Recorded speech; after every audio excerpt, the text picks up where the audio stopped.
What's up, guys? Shonen Showdown here. So we had the opportunity to see My Hero Academia: Heroes Rising. And there's a lot to talk about with this movie. Let you guys know right now. There are going to be spoilers in this discussion. So if you guys have not seen the movie, stop, go watch the movie, then come back and lock in. Yeah. All right. Final warning. So.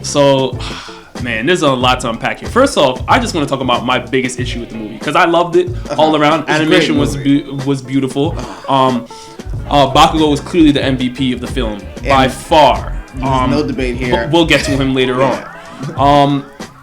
What was the problem with Todoroki?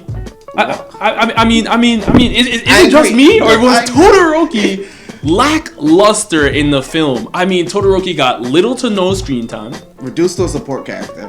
Todoroki literally looked like he belonged in Class 1B. Yes. I mean, fighting against, the Chimera, we were looking at Todoroki basically playing the backseat to Ida, playing the backseat to Kirishima with Red Riot Unbreakable.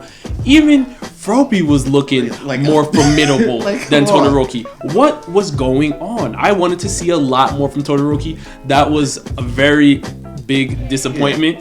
I am glad that this is not canon in that regard because I mean, damn. Todoroki's got to do much more in the next film.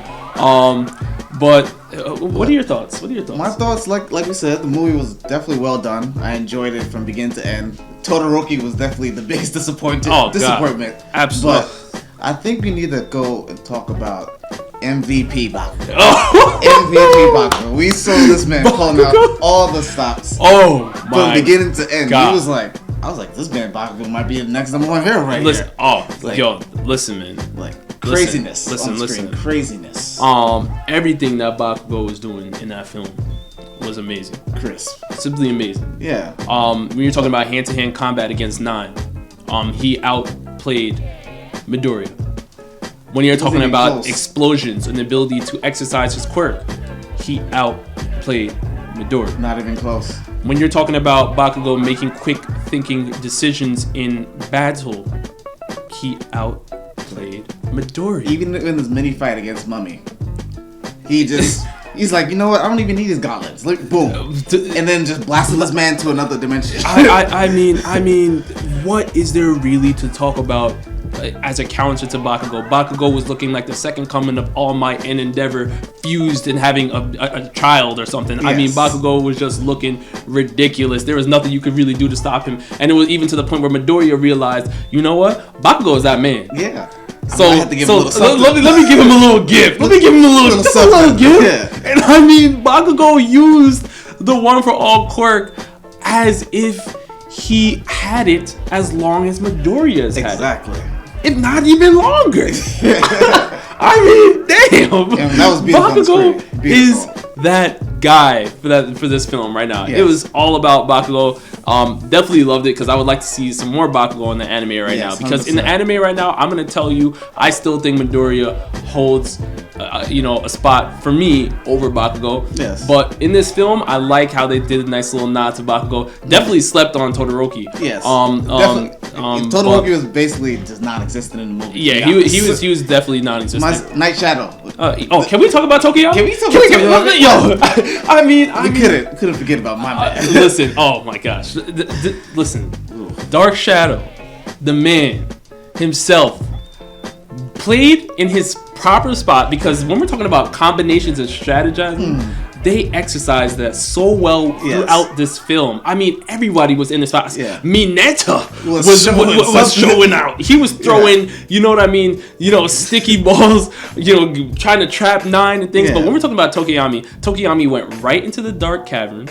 Shadow's my domain. He laid down a law. He let them know. He said, listen guys, lead one to me. Ashido and I will take care of them. Mm-hmm. Ashido was setting the scene up, trying to get Tokiyami a nice little opening. And once Tokiyami found his opening, he said, Ashido, step aside. I got this one. Step aside. It's me. I will take care of business here. Watch out. And she was like, you know what? Okay, cool. And he was doing his thing. He was doing his thing. So I'm proud of what he was doing too. That character was definitely, got a little love. Much needed love. Because he did get violated in the show, as we see. Yeah. Like, they didn't show, like, that ability of a shadow, and, like, we saw it here today. And that's the one point I really like. But definitely a nods up to just Class A in general. Like, that teamwork and strategizing was definitely top notch. Everything was splendid. I mean, even if you're talking about Uraraka, I mean, she was doing her thing, man. To the end. To the end. 9 was doing a lot of things, a lot of pressure. She had some combo attacks. I mean, I even loved what I was seeing from Denki Kaminari. Yes. There were some questions, definitely, since, you know, when we're seeing in the anime, since the provisional licensing exam. Yes. You know, we saw him show out for a little bit, but he hasn't really done much since then. So there were some questions on what he was going to bring to the table, and my man showed up. Yep.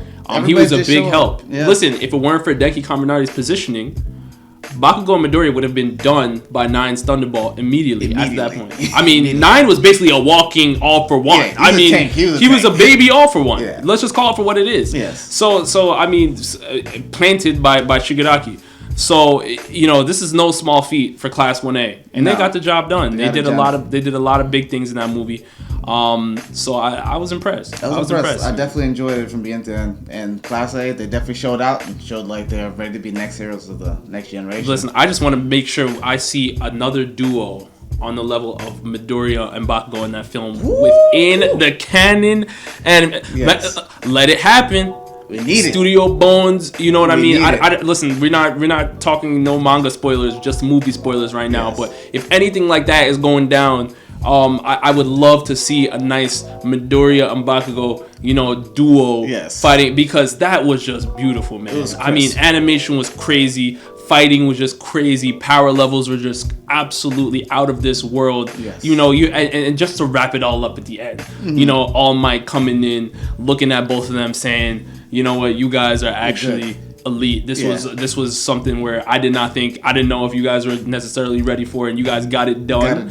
And the generation's in good hands. Next generation's in good hands, basically. I love it. I love it. The torch has been passed. Show Todoroki some love, man. That's all I want. That's all I want. I want Todoroki to look good. That's it. That's it. That's it. He's still top 3 in Class 1 to me, but in this movie, he looked like he belonged in Class 1B. I'm just gonna call it what it is. Maybe top 10. He was lackluster. He was lackluster. So yeah, if you guys have seen the movie, definitely, you know, leave some comments. Tell us what are your favorite parts, what are your worst parts, what do you like about it, what do you hate about it, and we can talk about it. And with that, we'll see you next time. Yeah, and if for some reason you didn't watch the movie, you watched this video, please go back and watch. Yeah, I listen. Don't say spoilers.